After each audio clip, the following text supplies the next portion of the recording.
Hi guys, welcome to TRP. So अभी मैंने just हमारी सब आपी का व्लॉग देखा है, शालू आपी। तो मैंने बोला चलो रिएक्ट करते हैं। वैसे मुझे लगा था कि एटलीस्ट डेला तक जाएंगे शायद से, बट मतलब ये तो बहुत ही ज़्यादा लोकल हो गया। मतलब आई डोंट नो कि ये ट्रिप किया ही क्यों था। अगर 4 रूम लेकर सबको अपने अपने रूम्स में ही यहाँ वहाँ घूमना था तो आई थिंक भाभी का घर काफ़ी था, मतलब उतना ही होता है। बट अब क्या सी व्यू के लिए लिया हो फिर पता नहीं। तो ये लोग गए हैं सी प्रिंसेस होटल जो कि जुहू में है। वहाँ पर इट सीम्स वो सबा का रिसेप्शन भी हुआ था। तो ये लोग ने वहाँ पर रूम्स लेकर वो लोग रह गए। मैंने बोला चलो ठीक है, मौदाहा गैंग चलो वहाँ चला गया। एंड वहाँ पर भी जैसे बोलते हैं ना, you can not remove your जो आप होते हो अंदर वो आप निकाल नहीं सकते। आई डोंट नो, आई मीन मुझे वो फ्रेज़ अभी याद नहीं आ रहा है, बट कहीं पे भी चले जाओ मौदाहा वहाँ से नहीं निकलेंगे अंदर से। एंड मतलब दूर से वैसे नज़र आ रही है मौदाहा गैंग, यहाँ वहाँ जहाँ जहाँ जा रहा है ना वो दूर से नज़र आ रहा है कि अच्छा इनकी मौदाहा वाली हरकतें यहाँ से निकल नहीं रही है। एनी हाउ, सो ये था इनका व्लॉग। तो मैंने बोला कि चलो अभी मैंने देख ही लिया तो मुझे जस्ट हुआ कि चलो लेट्स सी इसके ऊपर भी एक बना देते हैं पॉडकास्ट। वैसे स्टार्टिंग वाज काफ़ी दिलचस्प था, जैसे हम बोल सकते हैं कि रात में शायद उसका कुछ सेलिब्रेशन नहीं हुआ। I mean I am getting confuse अभी कि रात को शायद कुछ ब्रिंग इन या समथिंग नहीं हुआ था जैसे कि सभा का हुआ था। शायद से नहीं हुआ था कुछ भी, डायरेक्ट शायद से उसका डे ही स्टार्ट हो गया है इसके अंदर बर्थडे का, क्योंकि कुछ पहले का कोई उसके अंदर कॉन्टेक्स्ट था नहीं। एनी हाउ, न्यू ईयर्स के बाद डायरेक्टली इट्स सनी का बर्थडे ही स्टार्ट हो गया। एंड 3 बजे तक तो वो लोग घर पर ही थे। तो आई थिंक वो वहाँ पे पहुँचे होंगे तो 4-5 बज गया होगा। एंड बाय द टाइम वो लोग ने चेक इन किया एंड एवरीथिंग, तो सारा दिन तो वो निकल ही गया था ऑलमोस्ट। एंड वैसे इस व्लॉग में एक चीज़ तो आगे चल के बहुत ही इंटरेस्टिंग हुई थी, सबा खालिद का जहाँ। एंड उसके ऊपर सबा आपी ने रिप्लाई भी किया है कि आप तो यही चाहते थे। मतलब कि जानती है वेंदी के भाई कब्ज़ा मार चुका है चाहते ना चाहते हुए भी। एनी हाउ, बट इसके अलावा मुझे सबा, हमारी जो सबा अपी है, इनकी ड्रेसिंग समझ में नहीं आ रही है। मतलब what is she up to, क्या पहन रही है वो? मतलब ऐसे टेंट जैसे कपड़े क्यों पहन रही है? आपको प्रेगनेंसी छुपानी है, नहीं बतानी है, या आपकी वेट ही बहुत ज़्यादा आप ओवरवेट हो गए हो? क्योंकि पता नहीं, मतलब समझ में नहीं आ रही मुझे कि वो उनका टमी नज़र भी नहीं आ रहा है। वैसे अगर आप नॉर्मल देखो तो नहीं नज़र आ रहा है। I mean I don't no कि मुझे एक्चुअली अभी थोड़ा सा रिव्यू करने के टाइम रियलाइज़ हो रहा है कि मेरी ऑडियंस कौन सी है, ज़्यादा मेल है, वीमेन है, क्या है, I don't know. But I wanted to, I don't know, I mean अगर वो लोगों ने अगर वो चीज़ नोटिस की है कि नहीं।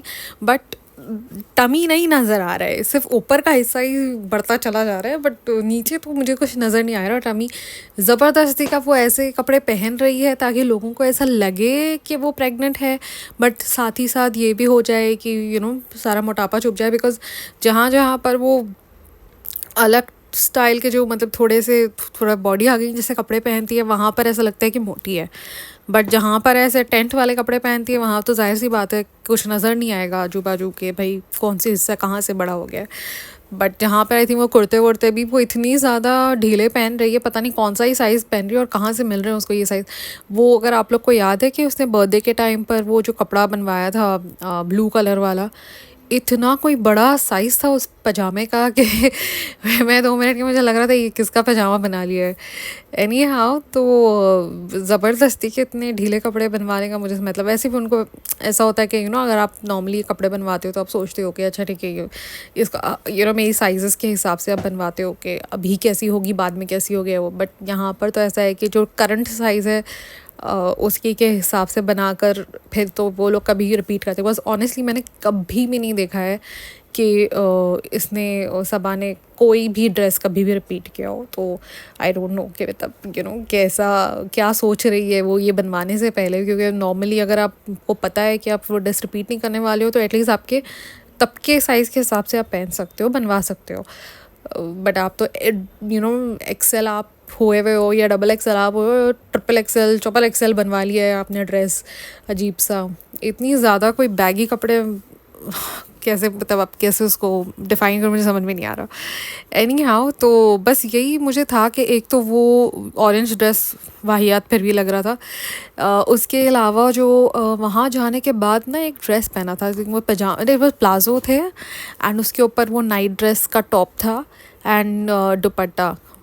ओ गॉड, इट वाज तो बाप रे, मतलब वो ऐसे कपड़े तो ना यहाँ बोले मेड्स भी नहीं पहनती हैं, इतनी ज़्यादा झूला चाप था वो, माय गॉड। एंड वही कपड़े पहन के वो लोग नीचे घूम रहे थे, पता नहीं मुझे। वैसे ऑनेस्टली मैं गई हूँ 2-3 दफ़ा नहीं, काफ़ी दफ़ा ही गई हूँ मैं सी प्रिंसेस, डिनर के लिए भी गई हूँ, और वहाँ पर पहले बहुत अच्छा क्लब भी होता था। अभी तो कोविड के बाद भी 1-2 दफ़ा ही गई हूँ, बट वो मैं डिनर के लिए गई हूँ। कोविड से पहले बहुत दफ़ा गया था क्लबिंग के लिए। बहुत अच्छा क्राउड आता है वहाँ पर, आई स्वेयर। और वो जो बाहर का जो पोर्शन है जहाँ पर सी नज़र आता है और सी फेस है, और वहाँ पर आप डिनर करो, बहुत अच्छा है वहाँ का सिटिंग, एंड क्राउड भी बहुत अच्छा है, बिकॉज बहुत कम ऐसी रेस्टोरेंट्स एंड होटल्स हैं जो बीच को लगकर है। तो वहाँ पर क्राउड भी बहुत ही, एक आई थिंक राइनो है और एक ये है जो कि बहुत ही उसका बहुत ही अच्छा सी फेस एंड ऑल होता है। तो क्राउड भी वहाँ पर बहुत अच्छा होता है, और वहाँ पर आप ऐसे झोला चाप कपड़े पहन के सारा का सारा गैंग घूम रहा है, बाप रे।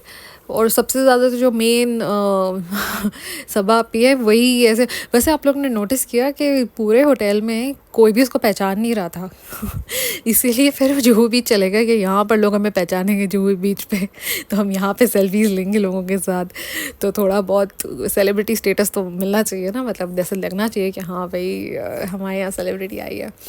एनी हाउ, तो मोस्टली तो यही था। एंड देन एक्चुअली मैंने शोएब का व्लॉग, मैंने आई थिंक मैं पुराने पिछले वाले पॉडकास्ट में मेंशन किया था शोएब का व्लॉग के बारे में। तो एक्चुअली वो व्लॉग के साथ ये हुआ था। तो हमें पहले लग रहा था कि ये लोग पहले चले गए और वो लोग बाद में आए, बट अब समझ में आया कि ये लोग यहीं थे जुहू पे। एंड फिर शोएब और दीपिका वगैरह मतलब बाद में उन्होंने ज्वाइन किया उनको सिर्फ डिनर के लिए, और वो वापस चले गए अपना। वैसे नाइंसाफ़ी है ऐसे बोलूँ तो वैसे अगर दीपिका शूट वगैरह पे जा रही है तो शोएब तो इनके साथ थोड़ा बहुत ज्वाइन कर सकता था ना, चाहे ना रहे वहाँ पर। रोहान और शोएब को थोड़ा बहुत ले लेते, खेल लेते बच्चे के साथ, उसको भी एक बीच वगैरह दिखा देते। बट क्या करें, कुछ कुछ होती हैं वैसे। ऑनेस्टली अगर मैं एक तरफ से, जैसे लोग दीपिका को बहुत ज़्यादा ट्रोल कर रहे हैं कि इस बारे में कि आप बच्चे को क्यों साथ में लेकर जा रहे हो शूट्स वगैरह पर, आप उसको घर पे छोड़कर जा सकते हो। वैसे अगर आप एक मदर पॉइंट ऑफ व्यू से देखो तो मैं समझ सकती हूँ कि वो क्यों लेकर जा रही है, बिकॉज जो टाइप का ये पूरा ख़ानदान है, मतलब इन सेल्फिश सबसे पहले तो ऑब्वियसली सबके चेहरों से नज़र आता है कि उनको सिर्फ अपनी पड़ी है। एंड सेकेंड इज़ कि बहुत ही ज़्यादा लापरवाह, खुद के खाने पीने की अगर आप देखोगे तो वो पूरे व्लॉग में मैंने लिटरली काउंट किया है, वो 2 दिन उसके अंदर अगर आप अंदाज़ा लगाओ कि वो स्टे है, 2 दिन के स्टे में सिर्फ खाना खाना खाना, बस अब चाय पी रहे हैं, खाना मंगवा रहा है, कोई क्या खाना मंगा रहा है, कोई कहाँ। वहाँ पर जाकर सी साइड पे भी, वहाँ बीच के कॉर्नर पे बैठ गए, वहाँ पर भी आइसक्रीम मंगाई जा रही है, कोल्ड ड्रिंकें मंगाई जा रही है। पूरे व्लॉग में आधा व्लॉग तो सिर्फ खाने के ऊपर ही था कि ये खा रहे हैं, ब्रेकफास्ट खा रहे हैं, डिनर खा रहे हैं, आइसक्रीम खा रहे हैं और चाय पी रहे हैं, बस यही व्लॉग था आधा से ज़्यादा। तो वही मैं बोल रही हूँ कि इनके खुद के खाने के कोई ठिकाने नहीं होते, वो लोग खुद ही बहुत ज़्यादा अनहेल्दी खाते हैं and everything. So it is quite understood कि इतनी मेहनत तो इनके घर में कोई नहीं करने वाला है उस बच्चे के खाने के लिए, बिकॉज ऑब्वियसली बच्चे का खाना होता है तो वो एक स्पेसिफिक तरह का होता है, उसका टेक्सचर एक तरह का होना चाहिए। अभी तो चलो ठीक है वो थोड़ा बड़ा है, बट फिर भी नमक नॉर्मली जैसे पेरेंट्स होते हैं जो नमक और शक्कर नहीं खिलाते बच्चों को 2 साल तक।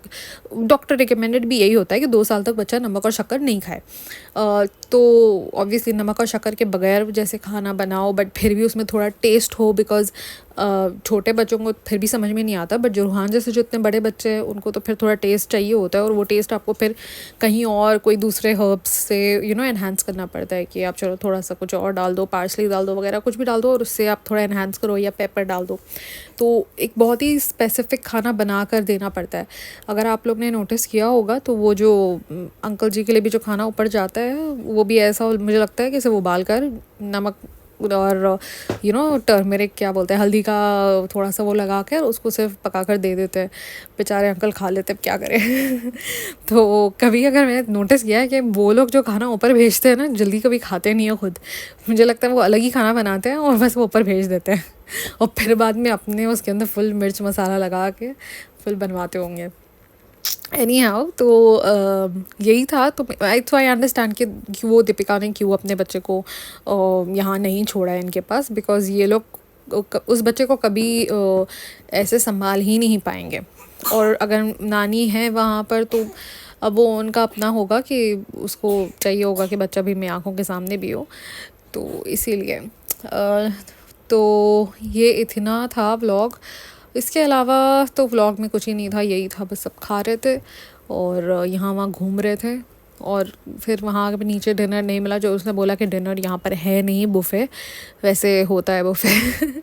पता नहीं ऐसे क्यों उन्होंने बोल दिया कि बुफ़े नहीं है, क्योंकि होता है, डिनर बुफ़े भी होता है। और हाँ, ये है कि शायद से ये लोग जब खाना खाना चाह रहे हो ना तो तब टाइम ज़्यादा हो गया, बिकॉज़ मुझे अच्छे से पता है कि 11 से 12 के बीच में शायद बुफ़े नहीं होता है, ऐसा कुछ है वो।